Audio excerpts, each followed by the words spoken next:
Hello, Luke. Hey, Rachel. We are back with another market update. Yes. I mean, we are out of the winter season. Things are warming up out there. Yeah, we're finally in the spring market. The weather's turning, the days are longer. Market we've been feeling has been warming up a little bit out there. Lots of different things to talk about today.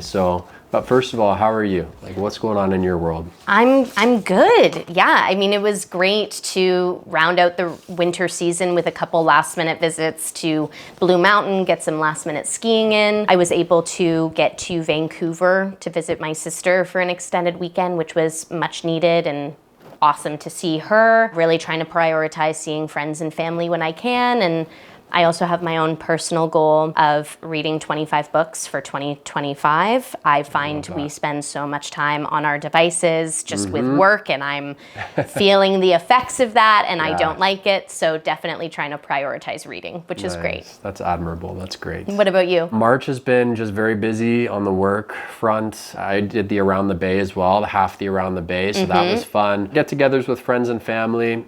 Our daughter's school has 2 weeks of March break, so she was in a camp the first week at the school, and then the second week we had her home, so we were keeping her busy.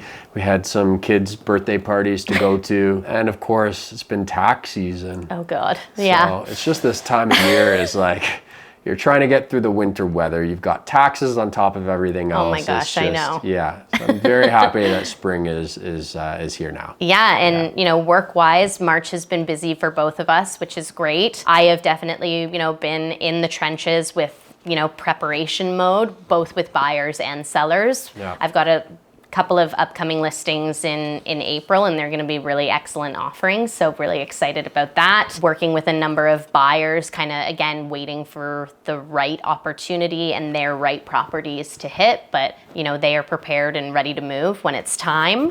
Doing lots of open houses, where possible.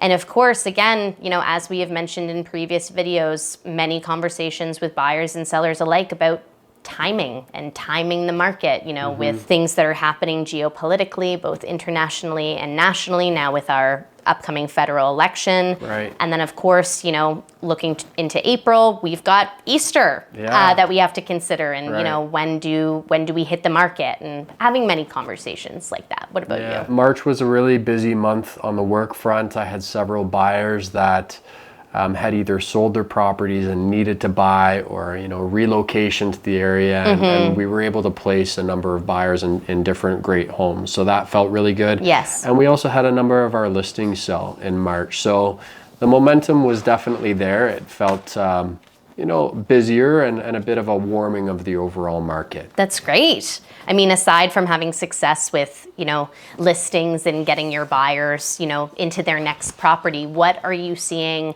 in the current market? What are we seeing now? Well, one thing that's interesting to note is that I have noticed more power of sales come to market. And for those of you that don't know what a power of sale is a home that's being sold by a bank because the owner of the property has stopped paying the mortgage. Right.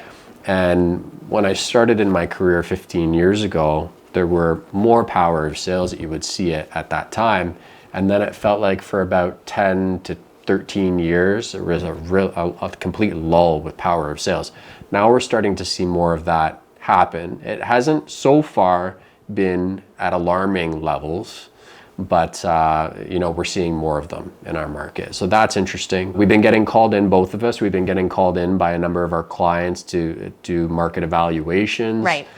Give pricing, come up with a game plan, Yes. timelines, that sort of thing for people that are planning on listing their homes over the next year, couple Totally. of months. Everybody's timeline is a little bit different. I have noticed that the entry-level price point has been very competitive. Yes. For townhomes and freehold detached homes. I have noticed that the apartment-style condo market has been pretty soft. There seems like there's a lot of inventory that's available, especially in Hamilton. There's a lot of new buildings that are being built, so much so that the developers are reaching out to a lot of agents and trying to build relationships so that agents can sell the new ones. Absolutely. And you've got new build apartment style condos competing with resale apartment style condos. So yes. It seems like that market is a little bit soft right now. And I have noticed some of the luxury market, some of the higher priced properties have also started to move. That's right. There have been some properties been on the market for months that have finally sold.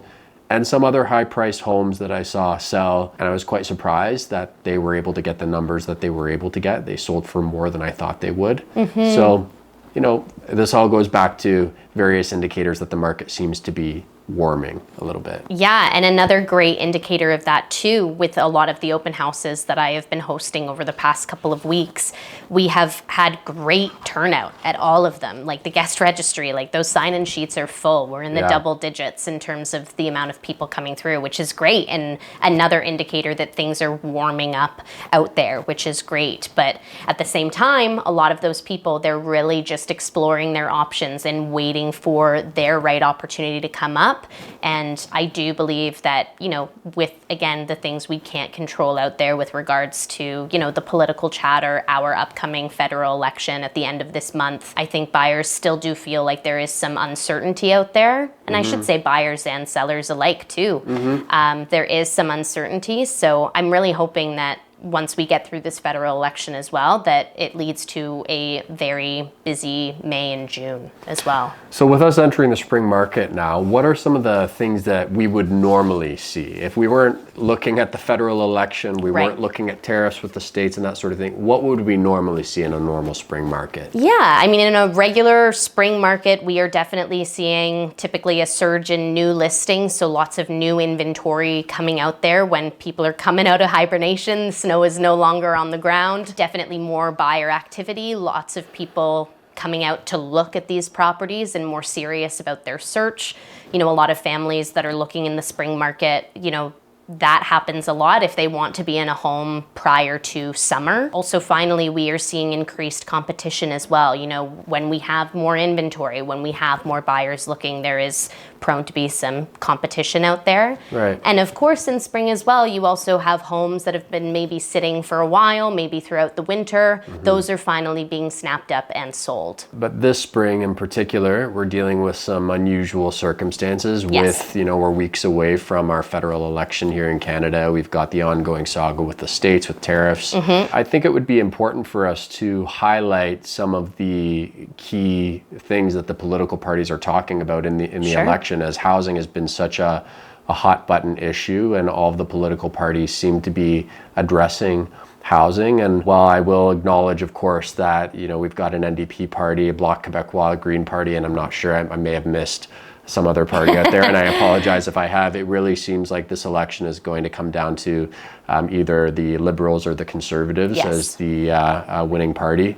So, that being said, what are some of the things that you've noticed that the Liberal Party has been talking about related to housing? Yeah, I mean, there is lots of chatter out there and many points being brought to the table, but with the Liberals, I find that it kind of comes down to three major points. So the first being the Liberals are aiming to eliminate GST on first-time home buyers that are buying new homes under $1 million. That is one thing that they are proposing. The second being that they want to double the rate of housing construction. Their goal is to build over 500,000 homes over the next decade. So, I mean, that's a big goal, but I mean, it's a great one. And of course, their main focus is increasing intensification rather than a focus on sprawl. They want to essentially increase the amount of units and properties being available in more of the core urban areas. And a lot of this will happen as a result of potentially maybe altering some of the rules and regulations and restrictions surrounding that. So maybe the height of certain buildings, that will change slightly with relation to proximity to public transit. And then of course, again, just focusing on more housing and units in those urban core areas. Yeah, and then on the Conservative side, they're also talking about GST with new homes. The Conservative platform, I believe, discusses eliminating GST on new homes for all buyers, regardless if you're a first-time buyer or not, up to $1.3 million as a purchase price. Right. There's also discussion about selling off 15% of what the Conservative government is saying is underutilized federal buildings, aiming to shift that into affordable housing. There's also been a discussion around incentivizing municipalities to increase production and development of homes through streamlining permit process, reducing taxes, freeing up land, that sort of thing. And also tying immigration to housing. So putting a cap on immigration so that it is more aligned with housing availability. I mean, regardless of where anybody stands on the political spectrum, it is very good to hear that housing is being discussed and is one of the primary topics that the various candidates are talking about. Yeah, and I mean, to round out this topic as well, regardless of how you feel, regardless of your political position, it is so important to get out there and exercise your right to vote and perform your civic duty. I know I can speak to both of us. We encourage everyone to do so. Absolutely. So just shifting gears away from the federal election, yes. which I don't know if people even really want to hear about it on here because it's in the media all the time, every day. It's hard to get away from. Adding to the chatter. So, I mean, getting away from that and getting back to the spring market, there is so much out there that we cannot control.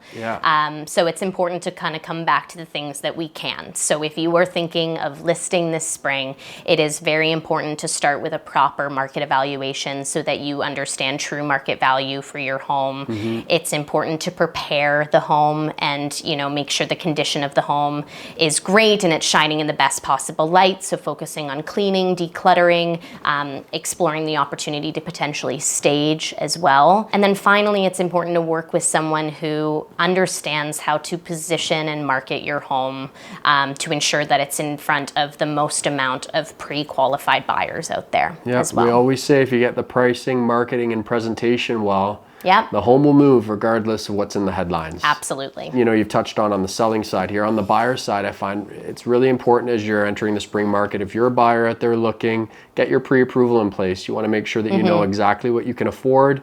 You want to feel empowered when you're out there looking and that you're looking at homes within your price point. Also, you got to be ready to move quickly. Yes. Because the market will move quickly for good product. Yeah. Absolutely. And it's important to remember not to get discouraged. Sometimes it does take a couple of tries, but everything happens for a reason.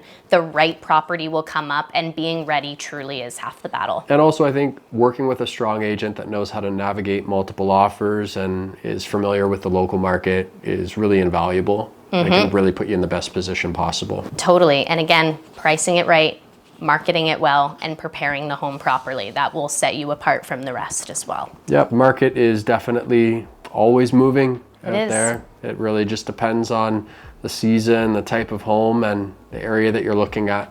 Yeah. Absolutely. But we'll be back next month for another market update. But thanks for watching. Yeah, next update will be very interesting because we'll be through the election at that point, and hopefully some of this will be in the rearview mirror, and we'll see what kind of impact that has. I'm hoping for a busy May and June. Yeah. I've been saying that all year, so let's see if I'm right about that. We'll see. I'll talk to you next month. Sounds good. Okay.